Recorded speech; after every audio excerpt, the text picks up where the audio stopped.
ਸਤਿ ਸ਼੍ਰੀ ਅਕਾਲ ਜੀ। ਮੈਂ ਜਸਵਿੰਦਰ ਸਿੰਘ ਤੇ ਚੰਡੀਗੜ੍ਹ ਨਿਊਜ਼ ਵੱਲੋਂ ਅੱਜ ਪਹੁੰਚੇ ਚੰਡੀਗੜ੍ਹ ਪ੍ਰੈਸ ਕਲੱਬ ਵਿੱਚ ਔਰ ਇੱਕ ਫਿਲਮ ਨੂੰ ਲੈ ਕੇ ਜੋ ਇੱਕ ਕੰਟਰੋਵਰਸੀ ਬਣੀ ਹੋਈ ਹੈ ਤੇ ਕੀ ਗੱਲਬਾਤ ਹੈ ਵਕੀਲ ਸਾਹਿਬ ਸਾਡੇ ਨਾਲ ਨੇ, ਉਹਨਾਂ ਨੂੰ ਪੁੱਛਦੇ हैं। जी सर सत श्री अकाल। सत श्री अकाल जी। जी सर आप जी का नाम? मेरा नाम रिपू दमन बूरा है। मैं Punjab and Haryana high court में एडवोकेट हूँ। और सर जैसे कि आज आप प्रेस क्लब में आए हैं और क्या आज का मुद्दा है कि जहां आप जो पब्लिक के जो कि प्रेस के सामने हुए हैं, तो ऐसी क्या बात हुई कि जो फिल्म को लेकर के उसमें क्या खामियां हैं जो आप सामने लाना चाहते हैं? सर हम आज एक खबर सार्वजनिक करने आए हैं। जो माननीय चंडीगढ़ कोर्ट का ऑर्डर है, आने वाली पंजाबी फिल्म जिसका नाम पिट स्यापा है, 1 मई को जो रिलीज़ होने वाली थी, माननीय चंडीगढ़ कोर्ट ने उस पर 28 अप्रैल तक स्टे लगा दिया। जी जी, क्या कारण हुआ कि आपको क्या उसमें ऐसा गलत लगा कि जिसके लिए आपको कोर्ट जाना पड़ा? एक राइटर हैं राजन नादान जी, लगभग 2 डेकेड्स का 2 दशकों का उन पे एक्सपीरियंस है और वो रजिस्टर्ड हैं, स्क्रीन राइटर्स एसोसिएशन के रजिस्टर्ड मेंबर हैं। वो एक कहानी लिखते हैं आखिरी यात्रा .com और वो रजिस्टर कराते हैं 2021 में। ना सिर्फ रजिस्टर कराते हैं, उसका सर्टिफिकेट ऑफ रजिस्ट्रेशन उनको मिलता है।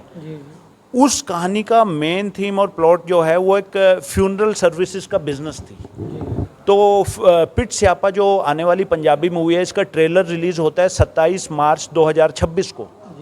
तो जब ये देखते हैं तो देखते हैं मेरी स्टोरी से काफ़ी मेल खाती है। कुछ कॉस्मेटिक चेंजेस करते हैं जब भी ऐसा होता है, लेकिन जो मेन थीम है, मेन प्लॉट है, वो हूबहू नज़र आता है।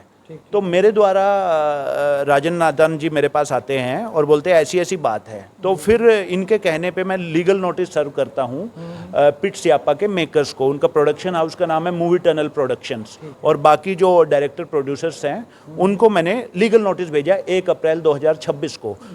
उसका वो रिप्लाई देते हैं 8 अप्रैल 2026 को, जिसमें स्ट्रेट अवे मना कर देते हैं कि नहीं ऐसी कोई बात नहीं है। हमने हमारे लीगल नोटिस के माध्यम से ये भी उनसे गुहार की थी कि एटलीस्ट हमें स्क्रिप्ट स्क्रीन प्ले की कॉपी प्रोवाइड करा दें।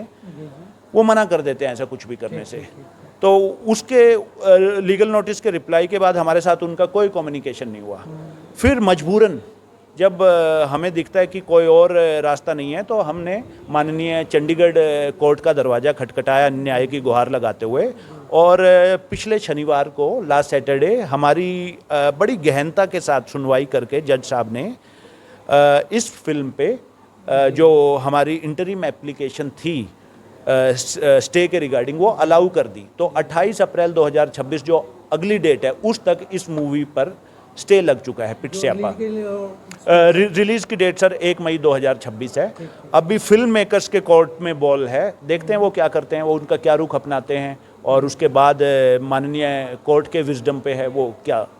तो सर जो आपने जैसे जो कोर्ट ने जो ऑर्डर दिए हैं, उसके लिए प्रोड्यूसर डायरेक्टर या जो कंपनी है जिन्होंने ये फिल्म तैयार किया, उनको क्या उन्होंने आके अपनी जो गलती है वो मानी या नहीं मानी? सर जो लीगल नोटिस का उन्होंने रिप्लाई दिया ऐसा कुछ नहीं है। उन्होंने स्ट्रेट अवे मना कर दिया। 2 पेज का उनका रिप्लाई है। बस उन्होंने हर चीज़ डिनाई करी है। उसका एटलीस्ट ये कह देते, जैसे हमने कहा कि हमारी रजिस्टर्ड है स्क्रिप्ट, हमारे पास सर्टिफिकेट ऑफ रजिस्ट्रेशन है, उसका नंबर है। उन्होंने ये कुछ नहीं कहा कि हमारी ये स्क्रिप्ट कब लिखी गई थी, कब रजिस्टर हुई, ऐसा डिटेल्स उनकी तरफ से अब तक कुछ नहीं आया।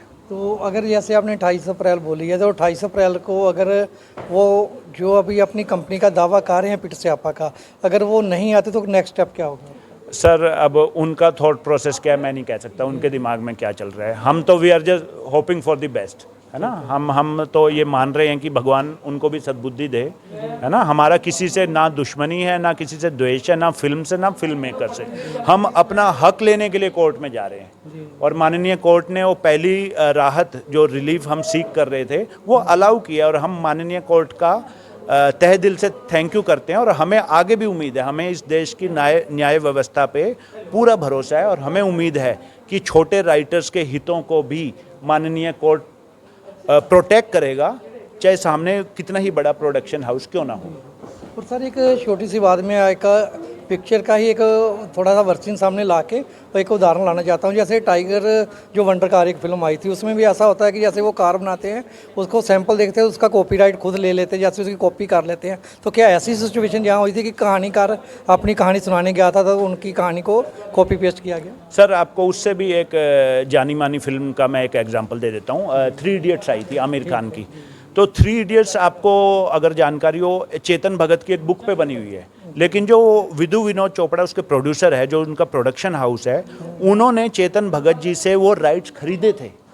खरीदने के बाद उसमें कुछ मॉडिफिकेशंस की थी, लेकिन वो राइट्स खरीदे गए थे और उसके बाद सब कुछ हुआ था। हमारे से जो भी हमारे काम हैं उसका ये हम कह रहे हैं कि अनऑथराइज्ड रिप्रोडक्शन है। चलिए, हम भी ये दुआ करते हैं कि आपकी जो आप जेल फाइट लड़ रहे हैं, जो किसी के हक के लिए लड़ रहे हैं फिल्म के लिए, जो आपके साथ मिसिंग हुई है, तो वो आपको सफलता मिले। Thank you sir. Thank you.